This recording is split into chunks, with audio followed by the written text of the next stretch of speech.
Joining us now is Senior Research Fellow and Chief Economist at the Institute of Public Affairs, Adam Creighton. Adam, great to see you again. Last time we spoke on the show, we talked about the rise in One Nation and why we're seeing this party surge. Well, One Nation is just continuing to skyrocket. The latest poll from the Australian Financial Review, Redbridge Group and Accent Research found that One Nation is up 9% to 26%, making it the second most popular political party.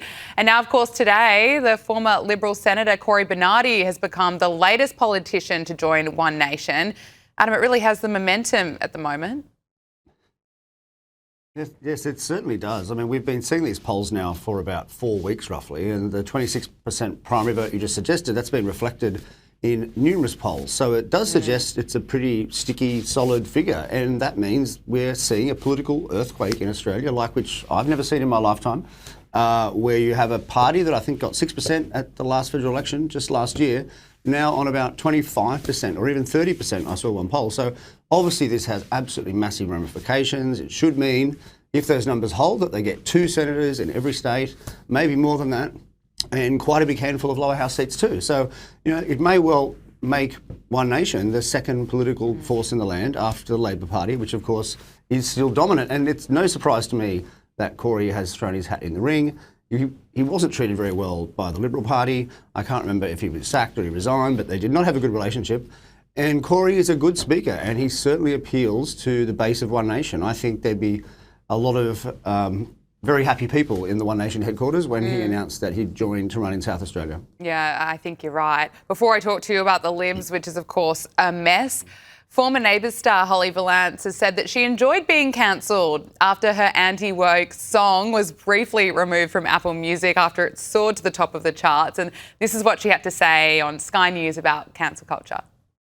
Being cancelled was probably my first cancellation, actually, I think. It's quite fun. I enjoyed it. And I've been enjoying receiving all the sort of hater Instagrams and people moaning about it. It just helps me sleep at night. I love it. She also revealed on Sky News that there are plenty of conservatives in her industry, but they're too afraid to speak out. Yeah, look, they shouldn't be afraid. I mean, she may well have been cancelled, so to speak, but I think the cancellation of people is getting weaker and weaker and less frequent. The song in question, I listened to it. I'm sure you have too. It's very fun. It's very lighthearted. I think it's part of the Pauline Hanson movie, I believe, is it? Or yes. It's been released with it. The only interesting point I'd make listening to it is if those new hate crime laws that the Australian Parliament recently passed, they were, of course, related to race and ethnicity, but if they had have put sexuality in them, which the Greens wanted, that song would have been a criminal offence. And that's somewhat scary to me. So that was a very bad law. I know we're not talking about it, but that song just made me think, gosh, if they had have expanded the terms, songs like that, which could be construed as making fun of trans people, although in my view it wasn't, it's lighthearted, would have been very seriously banned. So good on her for having a bit of fun. She always has. I think there are more conservatives in music than let on, but politics is changing so much around the world. I think people are more willing to speak out. And Holly was making the point that you're poking fun at all groups, right? No exceptions. It's part of Australian humour. Anyway, we can have a laugh. Let's talk about the Liberal Party and its future, if it has one. I mean, it looks like it has no future at all. This same AFR poll that I referenced at the start of the interview paints a very grim picture for the Liberals and Nationals, with fewer than 1 in 5 voters backing them. Support for Liberals and Nationals combined is less than 20%. A lot of talk about how bad the polling is for Susan Ley, whose personal ratings have, of course, hit a record low. And questions, Adam, around how long does Susan Ley have left? That's one part of it. But then again, is a new leader, would that be enough to save the Liberal Party? Well, I don't think a new leader would be enough. I think they need rather new policies, new convictions, or at least consistent ones across the party. Right now, the Liberal Party really is 2 or 3 parties that just call themselves Liberals. They have to sort that out. And I believe there'll be defections to One Nation. There might be defections to the Nats.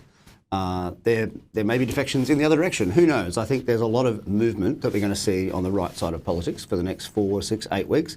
I do expect by the end of that 2 months that Susan Ley won't be the leader of this new Liberal Party. She may be, but I mean, I don't. I think What she's presided over has not been fantastic in Liberal Party history, and it's kind of hard to see that her leadership is not terminal.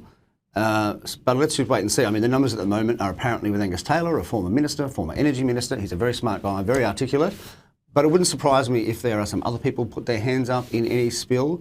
I know Andrew Hastie's ruled himself out, but there will be others, of course. I mean, if you go into politics, generally you want to be the leader. So that's most people's aim. Yeah, we're seeing So let's just wait and see.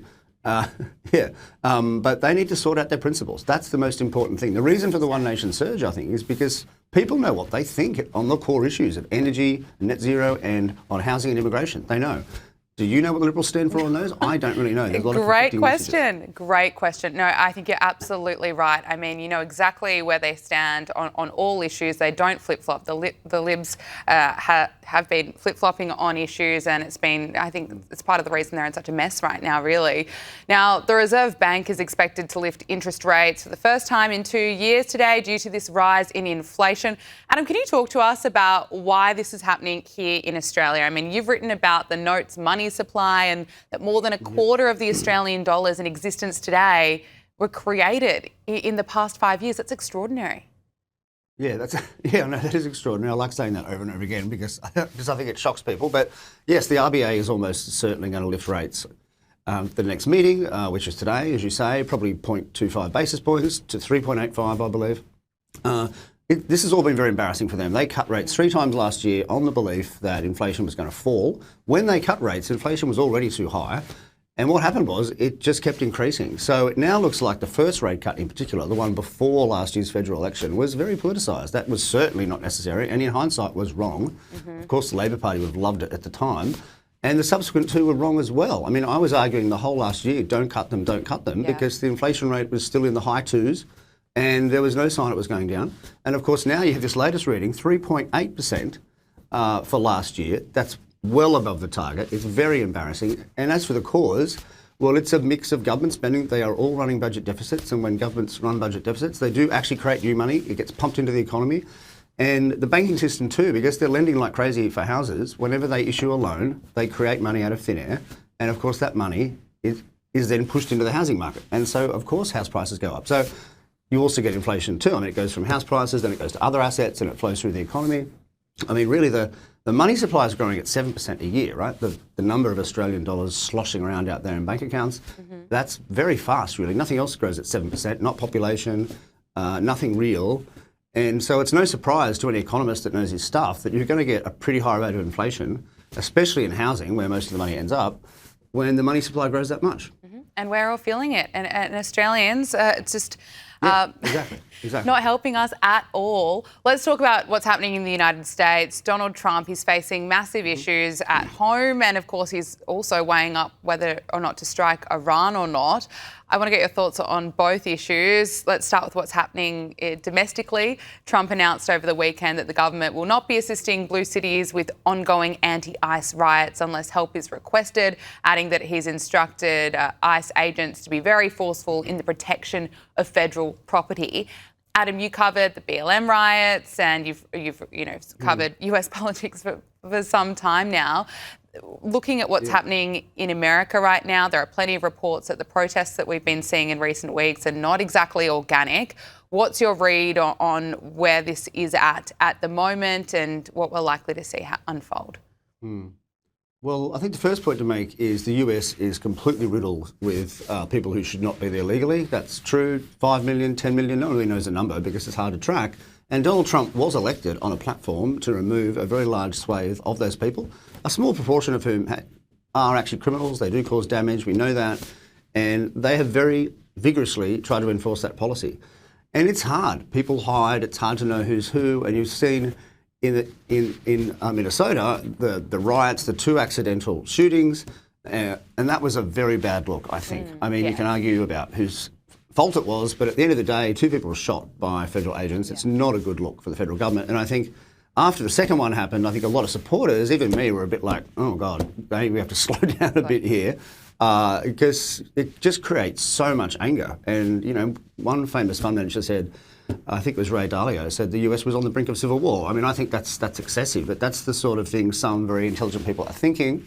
So he has pulled back. I think he's announced there'll be no more ICE agents going to Minnesota, or they'd only go if the local state asked them to go. So I think that's an admission that the aggression levels or the implementation was not right. But the principle is right, I think. I mean, you know, if you have a law, well, it should be enforced.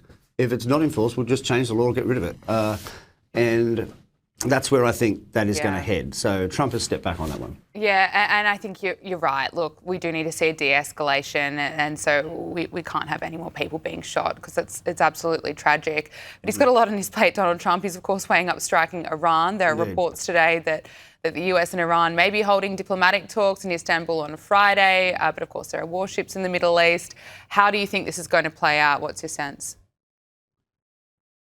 Yeah, well, look, this is very risky. I think it's riskier than last year when the US dropped those bombs on that country to stop some of its uranium enrichment. There's, as you say, there's a warship armada there. I think the Arab allies of the US are trying very frantically and very hard to pull the US back from being more aggressive because they see that Iran has essentially on this been cornered. It's had all those protests, which have been extremely embarrassing, domestic protests where thousands have been killed.